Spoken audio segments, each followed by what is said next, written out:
And in that time that I send upon you my divine temple, you will call them one, and they all will stand up. Yes, sir. And when the messenger calls his people, and they all stand up bearing witness that there is no God but Allah, who came in the person of Master Barak Muhammad, and that Elijah Muhammad is his messenger, where will you be and how will you feel in that standing up? What is it? Pink? Will you say, oh my, I heard him calling us to the right path, and I could have helped, but I didn't.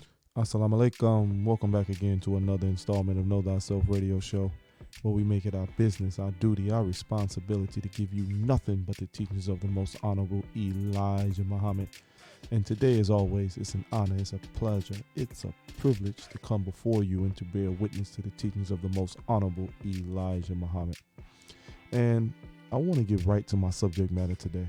I've come on here several occasions and spoke about the seriousness of what's taking place in the world. See, as a student of the most honorable Elijah Muhammad, you have a responsibility, you have an obligation, you have an outright duty to, when you know that things are out of order and you have a knowledge which was retrieved and which was received from the most honorable Elijah Muhammad and the God that gave him that complete and thorough knowledge, Master Farad Muhammad, to whom righteous praise is forever due. And you see your brothers and sisters in a certain predicament, in a certain position, you are obligated to give them the truth and to be an example of that truth, so they have something to model themselves after, so that they can be closer into the teachings of the most honorable Elijah Muhammad. So I want us to really take into consideration what is happening today. You are in an all-out war. I've been on here speaking about a number of different things. I've been talking about the pandemic. I've been talking about the blatant and overt racism that we face, not just systematically through the institutions of the white man, but also the blatant and outright vicious attacks and killings of our people.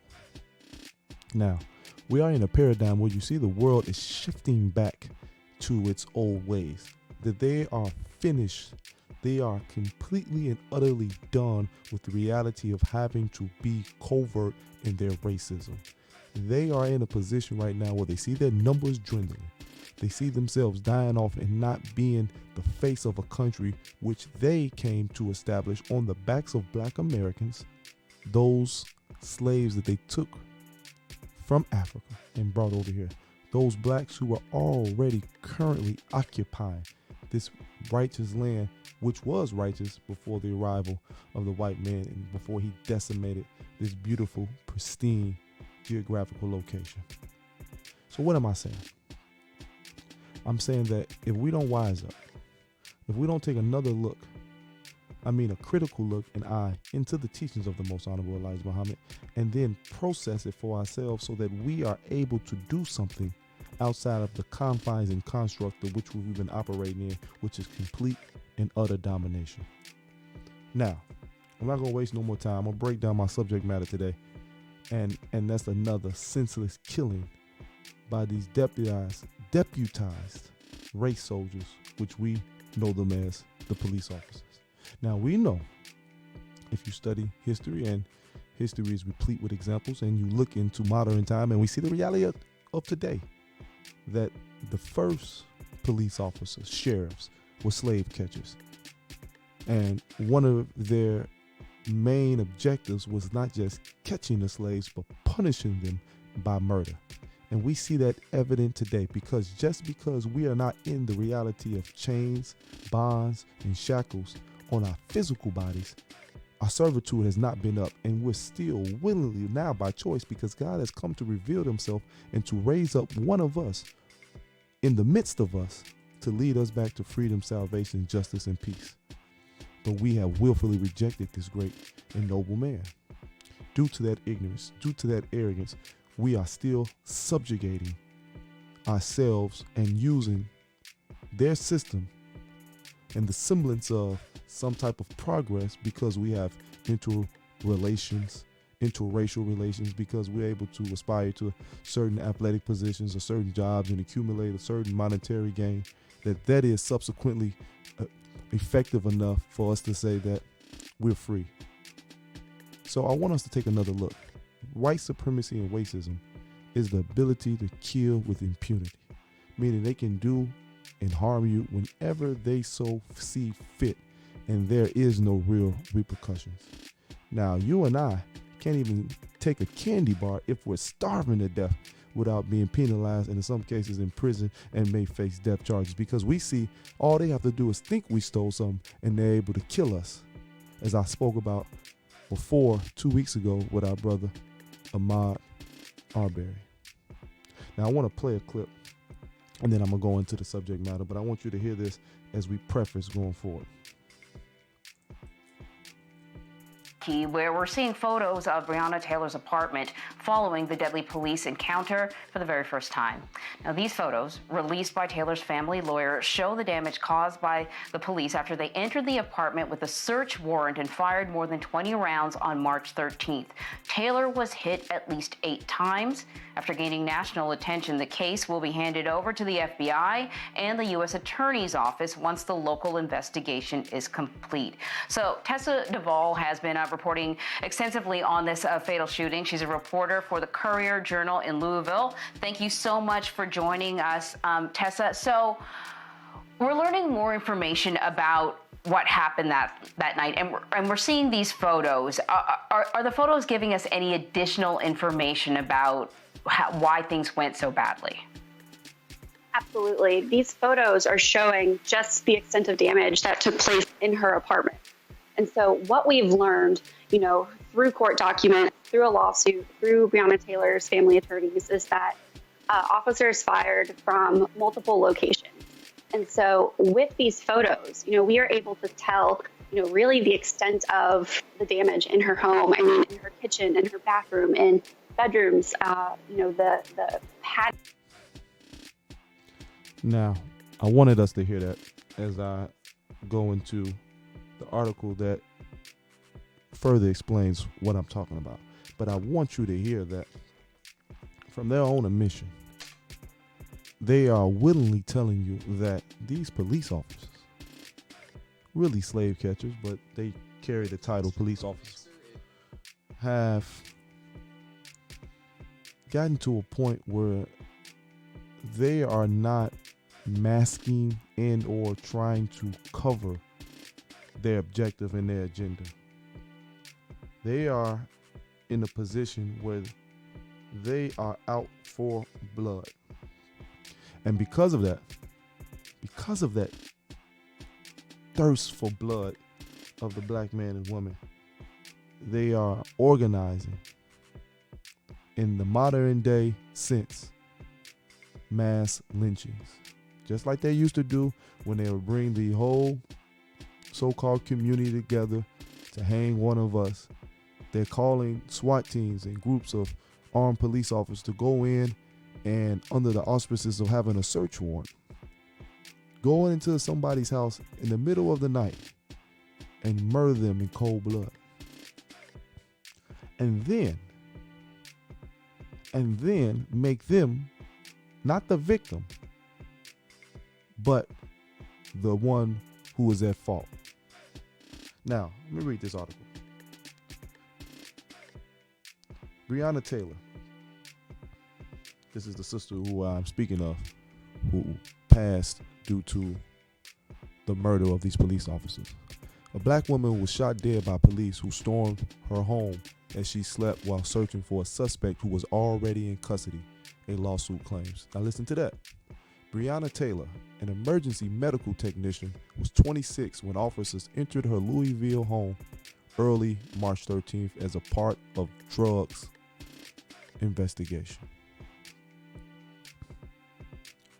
This is another ploy that they use to justify their murder. Oh, these are drug dealers. Oh, we suspected that they were in possession of drugs and are proliferating drugs in the communities. The same drugs that their police forces, their FBI, their CIA bring into America, bring into the black communities every day and been doing so for the past 3 to 4 decades. Consistently. And these hypocrites have the audacity to go in and justifiably shoot one of our own, one who during a quote-unquote pandemic is helping save lives as a medical technician.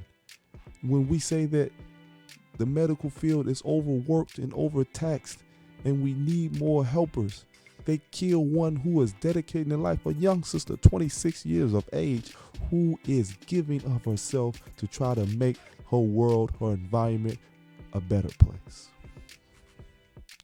But again, there is no good slave.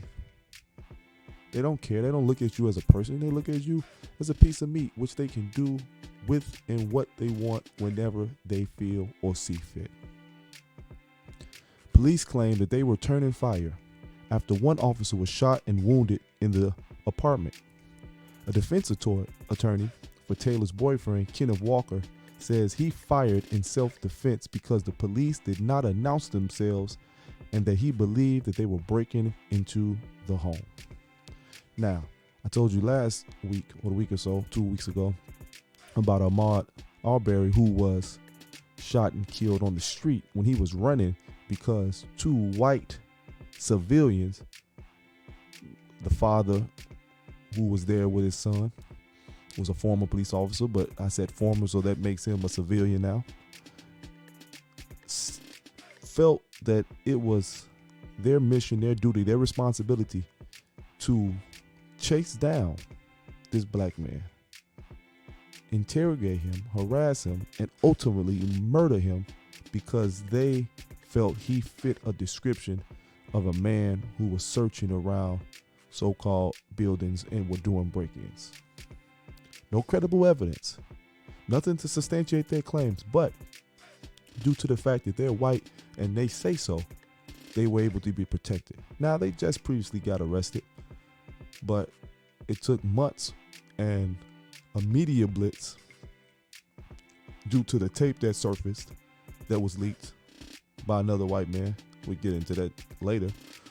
But due to that fact, we've seen the reality of it took all of that just for them to be in custody, and they still are putting procedures in place to give them a grand jury so that they will be able to escape and this case can be dismissed. But this man who, which they didn't say in this article, at least not yet, and I'm going to give you a little more context.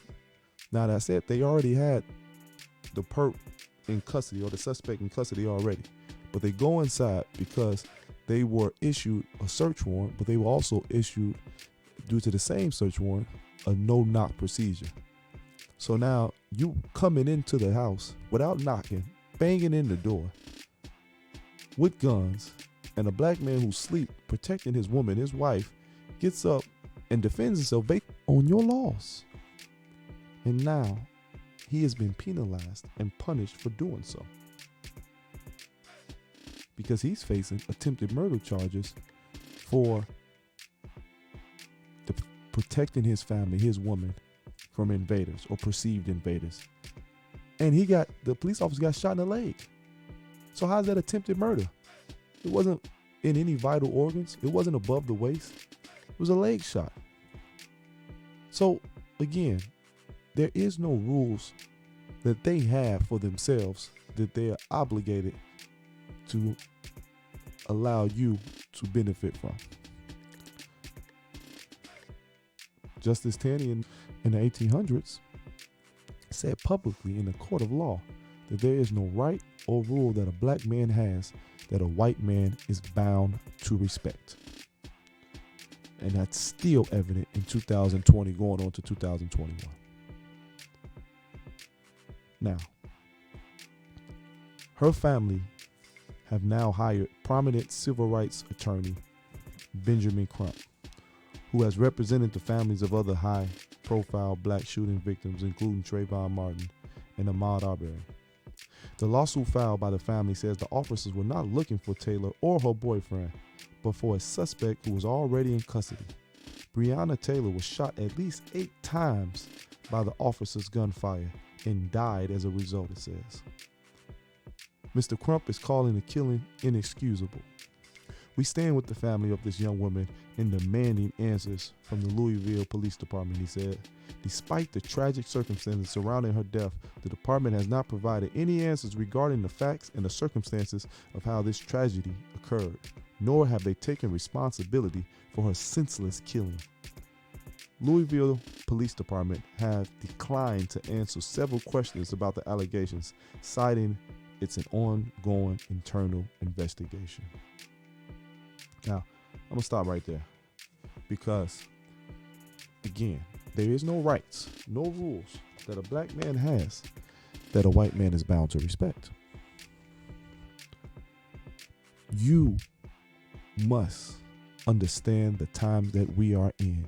You must understand the reality that we're facing so that we can finally overcome our circumstance. If you don't free yourself, if you don't unite and protect yourself, create an identity for yourself, you will never be in a position to live freely, and you will never have justice. I'm going to go to the Messenger's book because I always got to read something from the Messenger. And this is from Fall of America, chapter 24, Confusion of the People. And it says, the master must give up his slave, and the slave must give up his master. Regardless of his desire to remain with his master, it's the purpose of God himself to separate the two so that he can give the slave justice and equal chance for survival, as the slave master has been exercising power over the slave. Now, I wanted to read that because that is your only course of action.